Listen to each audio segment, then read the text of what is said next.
Hey guys, it's Hope from digthegoodlife.com, and in today's video I'm going to be sharing with you 4 simple ways, my favorite ways to help spring come sooner.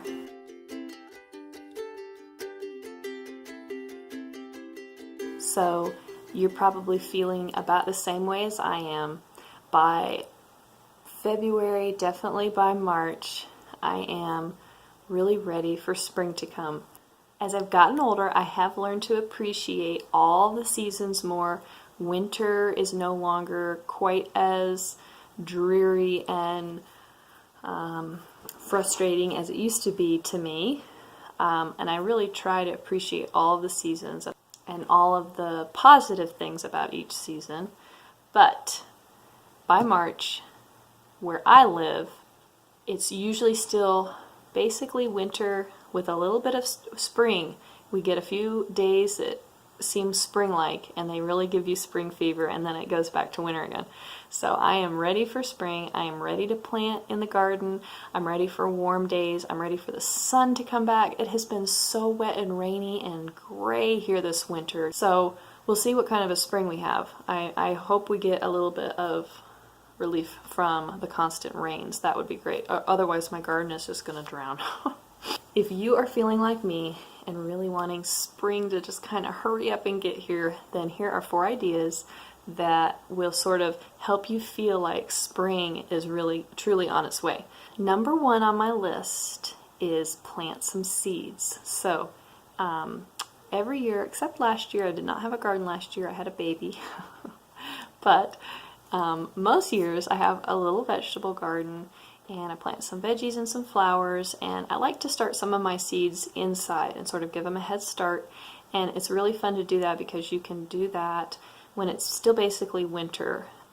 I'm actually even a little bit late to do that this year. I have all of the things, I'm ready to go, I just haven't planted the seeds yet. So this year I am using these trays. I've used all different kinds of methods. I've done the toilet paper rolls, I've folded the little newspaper pots, I've bought the little peat pots, I've done all the different ways. Really, this type of situation works the best for me, but I will say that with the newspaper and toilet paper roll pots, those tend to mold for me, and I'm not sure why that is. Maybe I didn't have enough air circulation where I was growing that year, but they did not work well for me. So I'm going back to the trays. I have 2 trays, and I get this Jiffy organic potting mix. What's it called? Seed starting mix. And then I've got all my seeds. I ordered my seeds from 2 different places, Floret for flowers, and I ordered from Seed here in Western North Carolina for most of my veggies.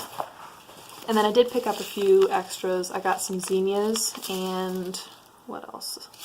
A mesclun lettuce mix. I picked those up at local stores. But oh, look at these. Zinnias are my all-time favorite to grow, and they do really well when you start them inside because they get a head start that way, and they will bloom sooner when my daughter. They will bloom sooner out in your garden that way. If you're interested in starting seeds inside and want a little bit more information, I have a blog post about that. It's called Seed Starting 101, and it's one of my first blog posts on digthegoodlife.com, and the information is solid. It's a great post. The photos are not great, but just read it for the information because it's good information. Also, I just did my last video and blog post was all about the seeds that I've chosen this year. So if you're interested in seeing what I plan to plant in my garden this year. So number 2 on my list of ways to make spring come sooner is to diffuse some bright and cheerful essential oils. So I have my favorite diffuser sitting here so that you could see it. This is the Desert Mist diffuser from Young Living. There are so many variations that you can choose from, but in my blog post I did list a few of my favorites that really are bright and cheerful and just make you feel uplifted and fresh and clean and like spring is on its way. One of my favorites in the springtime is 3 oils: lavender, lemon, and peppermint. And those 3 oils together, maybe about 3 drops each, those 3 oils together are just really nice and clean and bright and fresh. Another one that I really like is rosemary and lemon together. That's another bright, fresh one that smells really clean. And anytime I diffuse orange is one of my absolute favorite oils, and I call orange my happy oil because it feels like sunshine in a bottle to me. So that's also one of my favorite ones to diffuse. So yes, diffusing essential oils is definitely on the list. And if you're interested in learning more about Young Living essential oils and why those are the oils that I choose for my family, you can hop on over to the blog and see more about that and learn about them. So number 3 on the list is to read a springtime book. So I'm sure there are 5 million different choices of great books that you could read this time of year. But the ones that I have on my shelf that I feel confident to recommend to you and that I can have right here to show you, I chose 4 different books that came to mind. 2 like stories and 2 like nonfiction books. So the stories, the first one, I just couldn't leave Anne out. Anne of Green Gables. This is my very tattered, very loved Anne of Green Gables. The reason that I chose this is because L.M. Montgomery just has this way of words and this way of describing things that just puts you in that place, and you just understand exactly how things looked and smelled and felt. And in this story, Anne arrives in Avonlea during June, and the flowers and the trees are blooming, and there's lots of beautiful descriptive words that talk about that.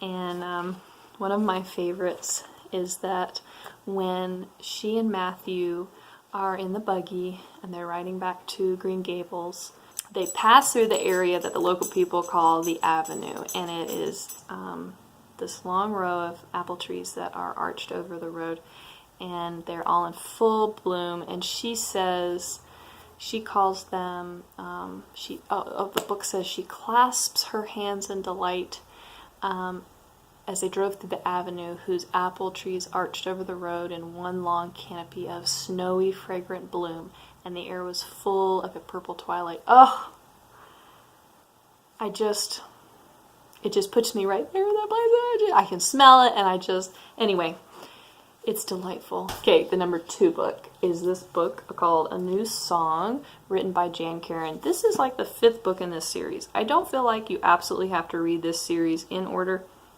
It probably helps. But this one seemed like a book that would be a refreshing read this time of year if you're sort of stuck in the winter doldrums. The beginning of this story also begins in the month of June, and Father Tim and his wife Cynthia move to a small coastal community called Whitecap, where he takes over a church there as the minister. And these books, if you've never read the Mitford series by Jan Karon, I highly recommend them because they are some of the most charming, heartwarming stories that you will read. They are very clean, they're very uplifting, they're very sweet, and they're hilariously funny. Very, very funny, very witty, very cute books, and I really, really love these books. So if you want to start at the beginning, start with At Home in Mitford. And I almost guarantee you that just about every library has these books. Okay, now for the nonfiction. Welcome to the Farm. This is written by Shay Elliott. She's a blogger. She makes YouTube videos. Check her channel out. It's called Elliott Homestead.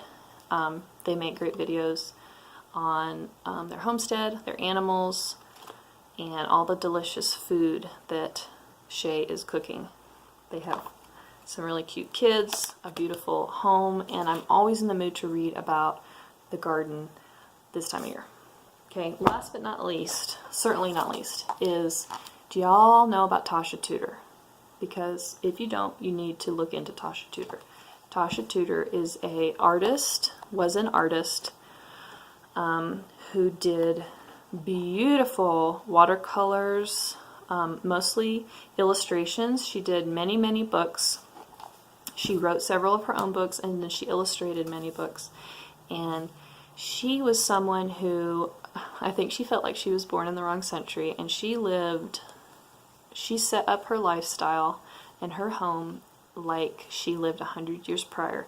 And this book, this is an old book. This is, I want to say, early 90s maybe. Let's see, 1994. But the pictures are beautiful. It takes you through, well, here's one here. In amongst her daffodils with her corgi. There's her home. And she is always barefoot with her goats and with her chickens and her corgis and picking her flowers and her herbs. And it's just so, it's so charming, you guys. It's just such a fun read this time of year. I have all these books. I did find them on Amazon, and I linked them down below. Definitely check your library though first if you like to check things out from the library. So, number 4 on my list, which I must say is probably my favorite thing on the list, is, well, my second favorite, seeds is my first, is to bring in flowering branches into your home, clip them, bring them in, put them in a vase with water, and give them a little bit of time, and they will bloom inside early. It's called forcing. If you've never done that before, it's called forcing bloom. And I'm going to show you, I have some up on my mantle right now behind me. In that blue mason jar, I have forsythia. And then I have a few little branches from, I believe it's a burning bush. I think it has kind of a white blossom. But anyway, the forsythia is the most common around here to do. But it's very simple. So every year about this time is a perfect time to do it in my zone, which is US Zone 7. Usually late February into, well, yeah, about late February, early March is the best time to do it. But you can clip anything that you know is going to be blooming that spring. You can kind of speed the process up a little bit and go out and clip some of the branches on a diagonal, put them in a vase of water, and they will bloom inside for you earlier than they would outside from the warmth of your home. And it's just really fun to do. It makes you feel like, yes, indeed, spring is coming. It will be here. Let me know in the comments, what do you like to do this time of year that sort of helps you feel like spring is coming and winter is ending and sort of cheers you up this time of year. Let me know. And if you like these types of videos, please hit the subscribe button and give me a thumbs up. I will be making more videos on simple and creative home life, wholesome food, and handmade projects. I'll see you in my next video. Bye, guys.